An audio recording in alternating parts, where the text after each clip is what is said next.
Howdy folks, dernière vidéo avant le début des élections. Vous le savez, les élections c'est demain, c'est dans 24 heures et ça va être sur le grand stream sur ma chaîne YouTube à partir de 21 h heure française. Je serai sur un plateau avec le guise Baptiste Marchais. On aura aussi Trump Fact News en duplex qui va nous donner les meilleures news depuis la Floride. On va avoir une dizaine d'invités avec, je sais pas moi, en vrac, Nicolas Faure, Julien Rochdy, John Gottich, le doc. Et puis bon voilà, une dizaine d'invités, ça va être complètement incroyable. Mais là, je voulais faire le point sur les sondages. Alors, qui est-ce qui va gagner l'élection? Et malheureusement, on n'a pas beaucoup d'indications, mais on va quand même faire un petit peu le tour de tout ça. Alors, Reoclear Polling, vous savez, c'est notre agrégat de sondage préféré. Eux, ils sont non partisans. Ils ne font que compiler des sondages qui existent depuis différentes sources. Et qu'est-ce qu'ils nous donnent?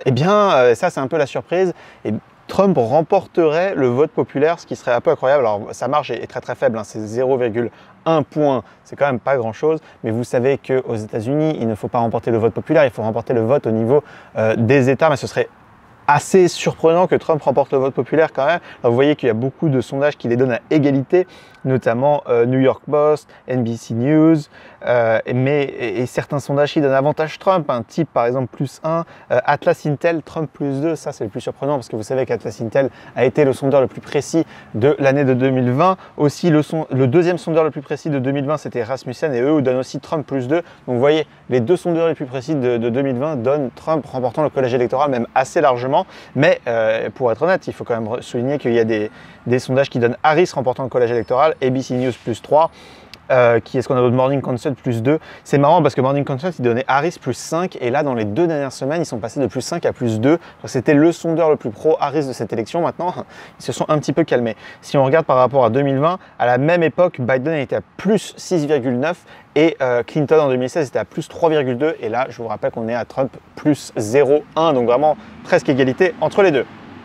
Mais bon, vous savez qu'aux États-Unis, c'est pas le vote populaire qui compte, c'est le collège électoral. Et là, si on regarde, encore une fois, notre agrégat de sondage Reoclear Polling au niveau des États, on voit que Trump remporterait le collège électoral avec 287 grands électeurs. Vous savez qu'il en faut 270 pour remporter l'élection. 287, c'est largement suffisant. Il remporterait des États clés, le Nevada, l'Arizona, la Pennsylvanie, la Géorgie, mais il est en retard pour remporter le Michigan et le Wisconsin, encore une fois, d'après l'agrégat de sondage Reoclear Polling. Tous les liens sont en description. On va continuer avec notre statisticien préféré, Nate Silver. Nate Silver, il a clairement posté. Donc Nate Silver, c'est marrant parce qu'il fait tout son beurre un petit peu sur essayer de prédire les élections. Le fait de faire des modèles les plus précis possibles pour déterminer une probabilité de victoire. Lui, il n'est pas intéressé par les chiffres du nombre de votes dans chaque État. Il est plus intéressé sur la probabilité de victoire. Et lui, il dit bonjour, merci de m'avoir suivi pendant 3 mois. Mais là, en fait, c'est un toss-up, c'est-à-dire que c'est un coin flip. Autant lancer une pièce et vous aurez plus de chances de déterminer qui va gagner l'élection. Donc merci Nate Silver. Bon, après, il a fait de son mieux. C'est sûr que l'élection est très serrée. Je voudrais surtout pas vous faire miroiter qu'il y a un des deux candidats qui est garanti de remporter l'élection. Comme certains le font, il faut quand même souligner que les choses sont très serrées et sont toujours dans les marges d'erreur au niveau des sondeurs. Et oui, je sais que vous voulez absolument que je vous parle de ce sondage dans l'Iowa. On va en parler, ne vous inquiétez pas. Mais là, on finit notre petit tour d'horizon. Atlas Intel, sondeur le plus précis de 2020. Pourquoi est-ce que je vous parle d'Atlas Intel? C'est parce que c'est le sondeur le plus précis de 2020. Il faut quand même leur accorder ce crédit-là. Et qu'est-ce qu'ils nous disent? Eux, ils nous disent que Trump remporte tous les États clés, sauf la Caroline du Nord. Ce qui est assez surprenant parce que Trump avait remporté assez largement la Caroline du Nord en 2020. Et là, eux, ils disent, oui, Trump va remporter, par exemple, l'Arizona +3,5, la Géorgie +3,5, mais il va perdre la Caroline du Nord. C'est un peu étrange, mais encore une fois, le sondeur le plus précis de 2020, donc on ne peut pas ignorer ce genre d'informations.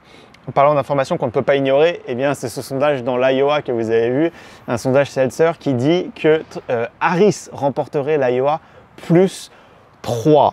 Alors, que penser de ce sondage? Déjà, il faut regarder l'Iowa, il n'y a pas beaucoup de sondages qui tombent dans l'Iowa parce que, a priori, ce n'est pas un État que Harris pourrait gagner. Hein, c'est un État qui a été remporté +10 par Trump en 2020, c'est un État extrêmement rural. D'ailleurs, j'ai fait une vidéo sur l'Iowa, c'est une des toutes premières vidéos de la chaîne, vous savez, dans ma série 50 States of Greatness.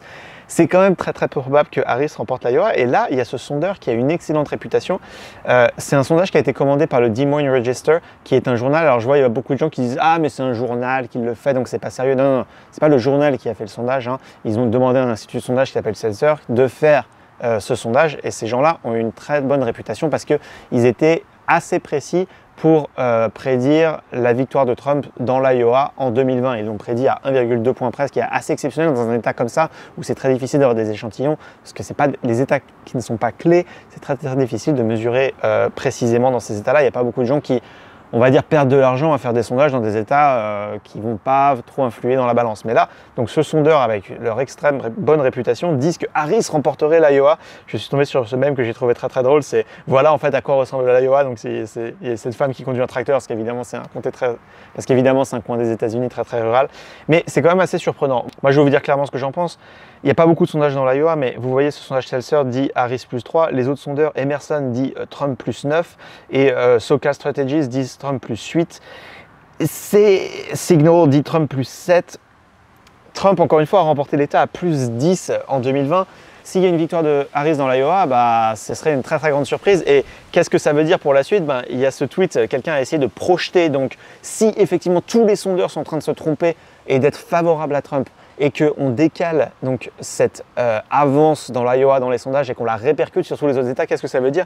Ça prouverait une victoire des démocrates avec 412 grands électeurs, ce qui serait assez incroyable. Ça montrerait, si les démocrates remportent effectivement l'Iowa et que cette avance des démocrates se répercute sur tous les autres États, ça voudrait dire que Harris remporte non seulement tous les États clés, mais aussi le Texas et la Floride et l'Ohio. Bon, écoutez, encore une fois, moi je ne suis pas là en train de vous dire quel sondeur a raison, lesquels il faut écouter. On est obligé de faire tout un panel d'informations. C'est pour ça que j'utilise beaucoup les agrégats de sondage. On va dire que ce serait extrêmement surprenant.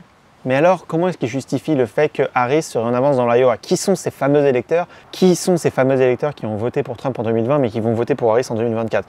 Alors si vous faites le tour des médias, ils vont vous dire oui, ce sont les femmes qui votent et du coup les femmes votent plus pour Harris. Déjà, ce n'est pas très très clair si on regarde les sondages. Et puis, il y a une petite indication si on regarde les chiffres du vote anticipé. Vous savez que la moitié des Américains ont déjà voté, donc soit par correspondance, soit en personne mais en avance. Et vous savez qu'on a des chiffres qui sont tombés. Et qu'est-ce que ça nous dit pour l'Iowa? Ça nous dit qu'il y a 55% des votes anticipés ont été donnés par des femmes et 45% pour des hommes. Et que si on regarde l'affiliation du parti, eh bien, les républicains sont en avance de 1 point sur le vote anticipé dans l'Iowa. Donc en fait, je ne comprends pas.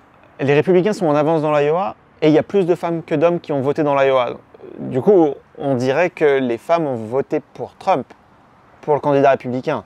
Donc en fait, c'est pour ça que moi je trouve pas ça très très convaincant quand les gens disent oui, c'est les femmes qui vont voter pour s'émanciper, qui vont voter contre leur mari parce que normalement elles s'abstiennent, je sais pas quoi. C'est un peu bizarre parce que du coup les femmes ont voté en anticipé dans l'Iowa plus que les hommes et les républicains sont en train de remporter le vote anticipé dans l'Iowa. Donc en fait, pour que ce sondage Seltzer soit valable, il faudrait que en personne, le jour même, le 5 novembre, et il y a une majorité de votes Harris, mais genre vraiment beaucoup de votes Harris qui tombent le jour même, alors qu'on sait que ce sont plutôt les républicains qui ont tendance à voter le jour même. Un peu étrange tout ça. Bon, écoutez, de toute façon, on le suivra sur la chaîne le 5 novembre, demain à partir de 21 h heure française. J'espère que vous serez au rendez-vous.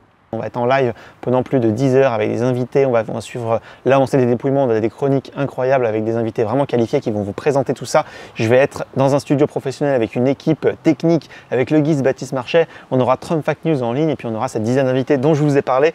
Vous retrouvez le lien en description et cliquez bien sur m'avertir pour ne pas rater le début du live. Je vous retrouve demain. Encore une fois, c'est à 21 h heure française. Vous êtes sur The American Dream. God bless America.